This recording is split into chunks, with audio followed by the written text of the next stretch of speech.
ഇന്നത്തെ സദ്യ പായസം ഏൽപ്പിച്ച കടയിൽ നിന്ന് ഒരു 3 തരം പായസം മേടിച്ചു. രാവിലെ 8 മണിക്ക് തന്നെ. അടപ്രഥമൻ, പാലട, പിന്നെ ഗോതമ്പ്. ഓണത്തിൻ്റെ പായസമാണ് കേട്ടോ.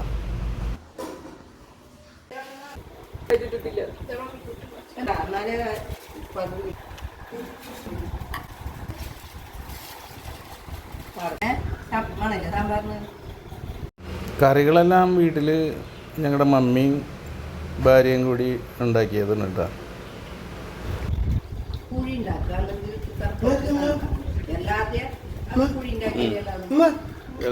ഇഷ്ടപ്പെട്ടോ? ഓക്കെ, ഒഴിക്കും.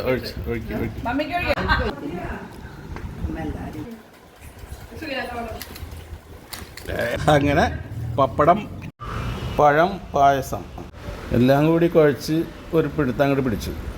ഇത് ഗോതമ്പ് പായസമാണ് കേട്ടോ.